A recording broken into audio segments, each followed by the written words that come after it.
Hey everyone, so this is my first video. It's my intro video to my new YouTube channel. My name is Tamela, that's T as in Tom, Amela, Frazier. Most of my friends and loved ones call me Tammy.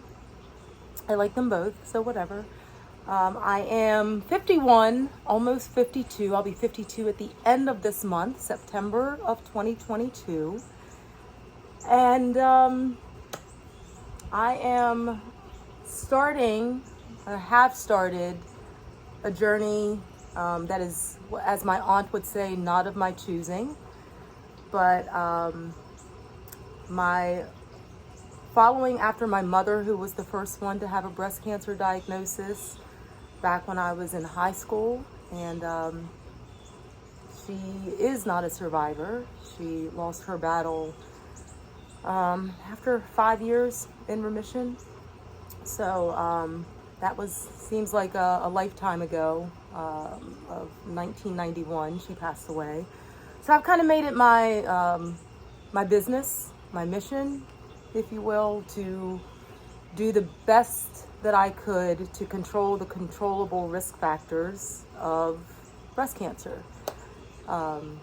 She was 37 when she was diagnosed, and like I said, I'm 51, and I just received my breast cancer diagnosis July 20th of this year. So I am starting this journey, again, not of my choosing, but it is one that I am on. I was actually scheduled to have surgery already this past August 20th. I'm sorry, August 30th was my surgery date to have a bilateral mastectomy. But I ended up getting a cold 3 days before, and my surgeon thought it was best to postpone. So the day before my surgery, we postponed it, and finally we're looking at September 27th, 3 days before my 52nd birthday, to have a bilateral mastectomy with reconstruction. And this channel, I'm kind of kicking off this way. I'm sure that it will take off into different directions as this chapter in my life begins, and other chapters in my life begin after this, because I do plan on keeping this channel going. But for now, I am sharing this journey because I just felt like there were so many things that there still probably are so many things that I'm not prepared for. But I just kind of want to share my journey as I go along the way, that in hopes that it will help everyone who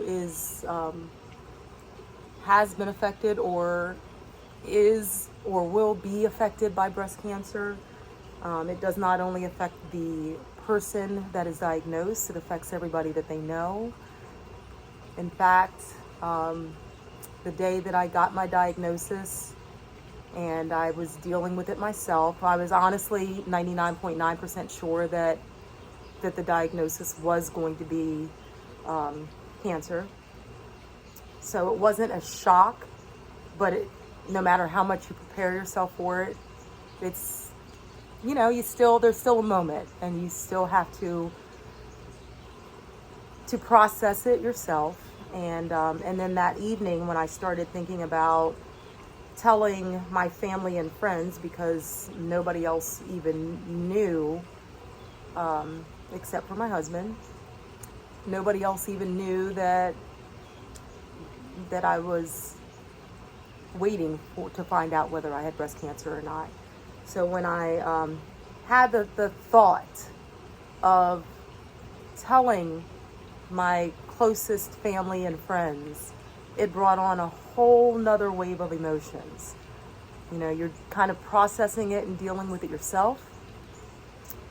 But when you think about the fact that they're going to be processing it and dealing with it too, and what that means to them, what you mean to them, it's just a whole nother wave of emotions. And so what I did And it'd be interesting to find out from people who have been through this themselves and how they decided to tell other people. But what I did was get on a text message. And did you know that text messages are limited to like 20 people? Who knew? So that became like my top 20 of people to tell first. And I said, hey, love my loved ones, family and friends.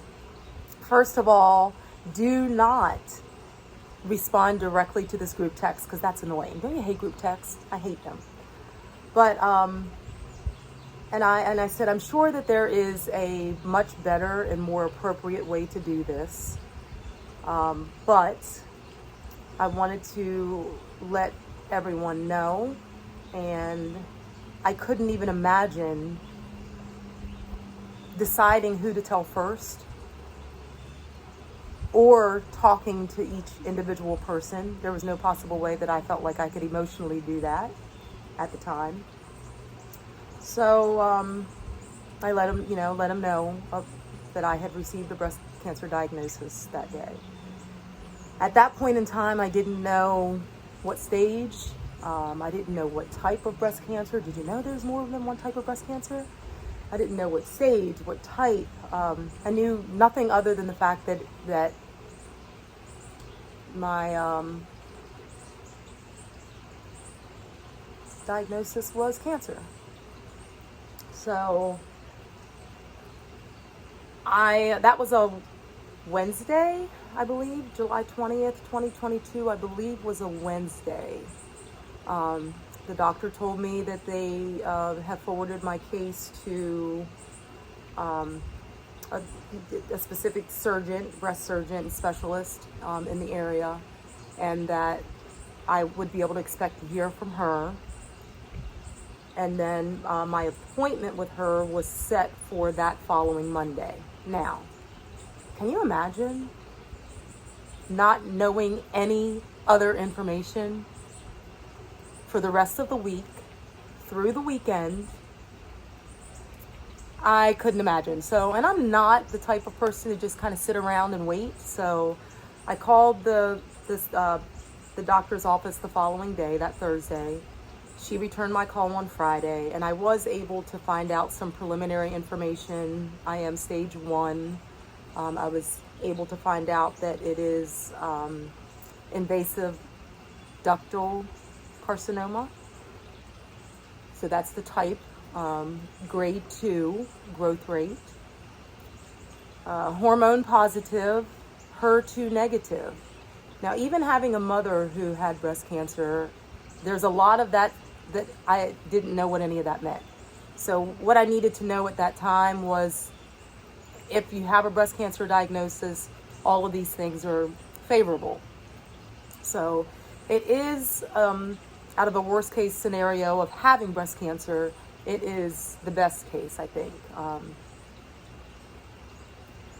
So here I am, preparing for a bilateral mastectomy. Actually, the diagnosis was in the right breast.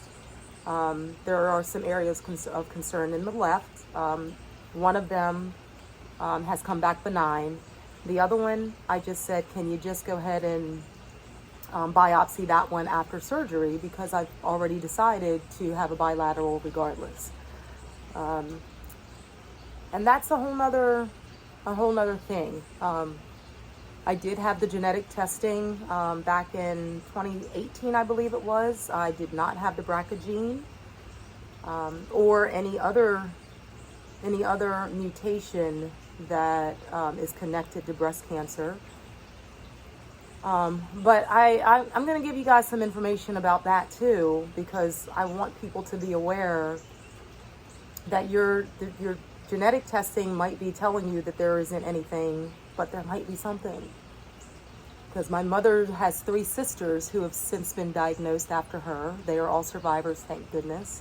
But definitely one of them has had the genetic testing, and she and I both share a genetic mutation called MSH6. And that was of, they weren't sure. There was nothing, not enough evidence that connects that mutation to breast cancer. So once I got my diagnosis, I went back and started researching that information, and now it's if you actually just Google MSH6, you're going to find that they're coming out with research that is saying that it's, I think, 35% higher risk of developing breast cancer for people who have that mutation. So if you're doing genetic testing and you're looking for only what is listed as a concern on the genetic test thus far, you're not necessarily out of the woods. So if you have MSH6 on your genetic testing, I would highly recommend you having a discussion with your genetic specialist and your doctor, and really considering treating that the same as if you had BRCA, because that's why I have decided to have a bilateral mastectomy, even though there's been no diagnosis on the left side at this point. And maybe if MSH6 was already listed in my genetics testing, perhaps I would have opted to have a bilateral mastectomy as a preventative measure years ago, before I ever got breast cancer. So the same way that some people decide to do that when they have the BRCA gene. So anyway, that's a lot in my first post, but that's where I'm at.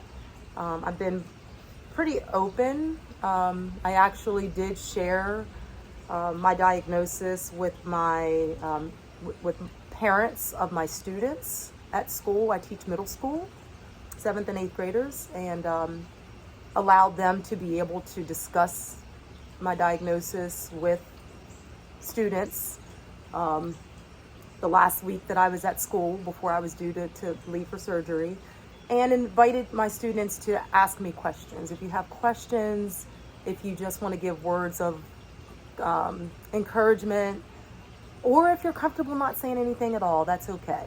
But I wanted parents to be able to have that discussion with students versus them being at school and finding out, or not saying anything and just disappearing. You know, can you imagine?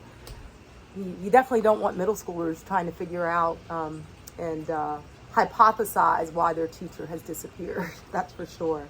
So I got a lot of support at school from students, staff members, and an amazing surprise clap out on my last day with flowers and everything. So that's where we're at. This is the start of my new journey. I can foresee this sharing helping numerous people. I am still, no matter how much I try to figure out how to prepare myself for right after the surgery or the first time that the bandages come off. I don't think there's a way to prepare yourself for that, but that's where I'm at, guys. So I am grateful that I did find it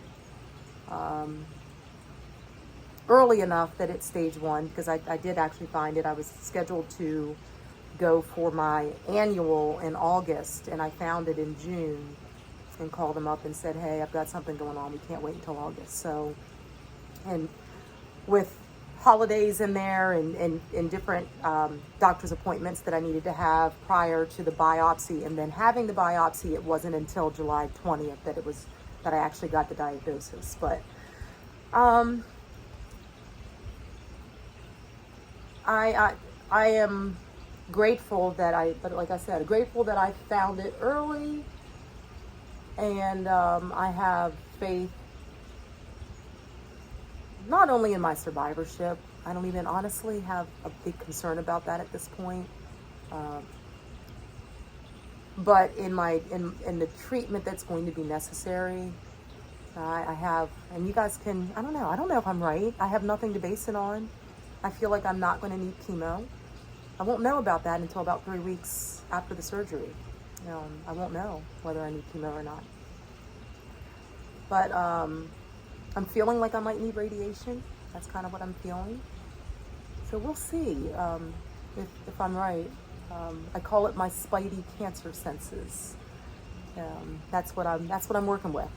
So that's it, guys. So this is me.